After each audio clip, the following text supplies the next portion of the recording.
Le Théâtre Royal de Mons en Belgique est en train de se remplir derrière moi.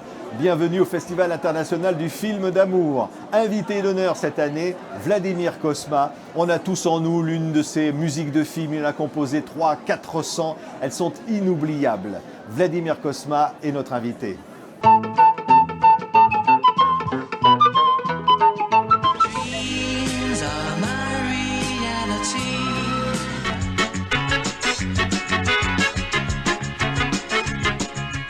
Vladimir Cosma, il y a une musique d'amour pour des films d'amour.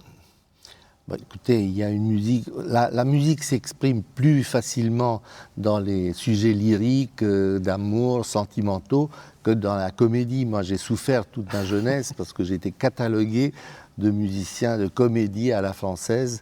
Donc, on pensait, et c'est la musique qui est le plus difficile à exprimer musicalement parlant, alors que la musique d'amour, disons sentimentale, est la chose première, le fonds de commerce premier des compositeurs de musique. Oui, mais pourquoi vous étiez catalogué évidemment Rabbi Jacob, évidemment voilà, la chèvre. J'ai eu la chance de commencer avec Yves Robert, avec Alexandre le Bienheureux, après avec Gérard Houry, avec Francis Weber, avec tous ces films-là, et ça m'a donné, je dis que c'est la chance parce que quand même, ça m'a fait connaître, c'est des films merveilleux qui ont rencontré le succès populaire, mais la seule chose, c'est qu'on disait, Vladimir Cosma fait de la musique de comédie et pas autre chose. D'ailleurs, c'est une des raisons pour laquelle j'ai beaucoup accepté de collaborer avec la télévision qui me donnait des sujets beaucoup plus lyriques, comme Michel Strogoff, ou d'autres. Bon, musique sentimentale, de thème d'amour, je l'ai fait pour La Boum par exemple, ou dans Diva, vous avez ce thème qui est sublime. Voilà. Mais il a fallu des années et des années avant que je sorte de cette étiquette. Mais évidemment, c'est la musique. Pour répondre à votre question, on envisage pour les films d'amour de la musique sentimentale qui exprime une émotion. Mais Vladimir Cosma, c'est quoi une musique de comédie? Parce que ce qui est incroyable, c'est que vos musiques sont restées dans l'imaginaire, c'est qu'elles sont, évidemment, Rabbi Jacob, toutes ces musiques-là, Le Grand Blond, c'est resté dans l'imaginaire. Mais parce que, justement, vous posez une vraie question là-bas, je n'ai jamais fait de musique de comédie, même dans le Rabbi Jacob ou dans le Grand Blond, ce ne sont pas ce qu'on appelle la musique de comédie. La musique de comédie, c'était une musique à gros effets qui utilise le pastiche à la manière de quelque chose pour... Bon, moi, je n'ai jamais fait ça, et même dans ces musiques que je viens de citer, qui sont très connues, la musique est en ton mineur. Or, les comédies, habituellement, on imagine qu'on les fait dans une tonalité majeure. Et moi, j'ai toujours voulu garder cette espèce de nostalgie en fond musical.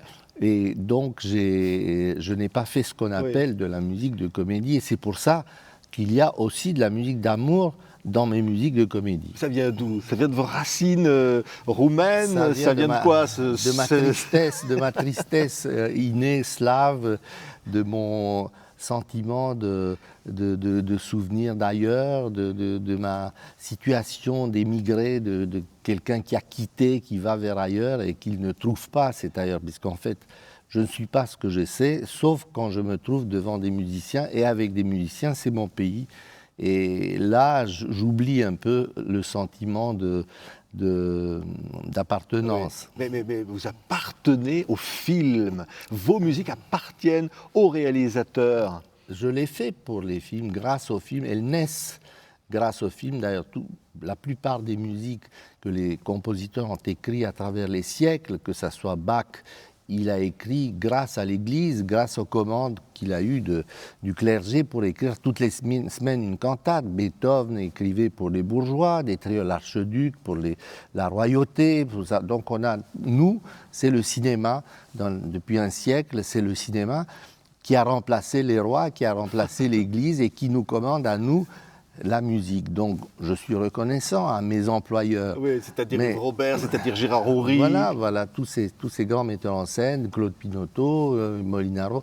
Ettore Scola, pour qui j'ai fait le Scola, bal, je voudrais quand même vous montrer ça. Parce que là, vous obtenez le César de la meilleure musique, vous êtes récompensé. Là, on est sur un film, par exemple, avec le bal, où vous pouvez exprimer tout votre imaginaire. Vous partez dans toutes les musiques à travers les temps. Oui. Et puis c'est un film muet. Il n'y a que l'image et la musique. Il n'y a pas un mot dans le film. Donc c'est 2 heures d'image et de musique. C'était une expérience importante et intéressante. Vladimir Cosma, j'ai trouvé celle-là. Vous avez fait combien? 350 musiques de films? Écoutez, ça dépend. Certains parlent de 400, d'autres 500. Il y en a qui disent même 1000. Ouais, je ne sais pas. Parce que ça dépend comment on les comptabilise.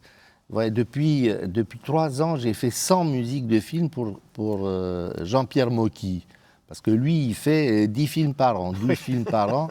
Et alors, si on comptabilise 100 films pour Mocky, j'arrive à 500, 600 sans problème. Je vais vous montrer celui-là parce que c'est drôle de samedi. Alors, vous arrivez à composer sur des thèmes comme idylle perverse, acharnement stomatologique, sensualité bucolique. À chaque fois, ce sont des thèmes du film. Vous êtes inspiré par des choses comme ça? Vous savez, la musique est abstraite. Les titres, on les donne après. La musique est comme un caméléon, si vous voulez. Il prend la couleur du film dans lequel on les met.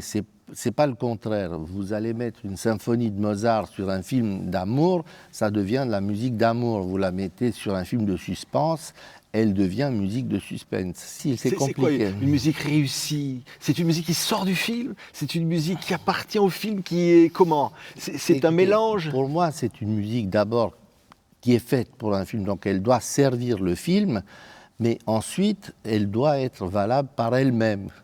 Donc il y a les deux choses, puisqu'on est au service de quelque chose qui nous a fait créer cette musique. Donc on ne peut pas trahir cette première approche. Et celui qui nous a fait écrire la musique, elle existe grâce au cinéma, dans mon cas, ou grâce à cette commande-là, mais qui continue après sa vie. Et le plaisir de vous voir avec des musiciens. Ici, au Festival international du film d'amour, vous avez l'Orchestre royal de chambre de Wallonie. Vous allez les diriger? Vous ne les connaissez même pas encore? C'est incroyable. Ils sont dirigés, ils sont préparés par leur chef d'orchestre, qui est un musicien remarquable, et je vais les écouter jouer et je vais remuer mes mains. Vous savez, ils n'ont pas besoin d'être dirigés. En principe, ils sont 12 des merveilleux musiciens, donc a priori, ils peuvent jouer même sans moi.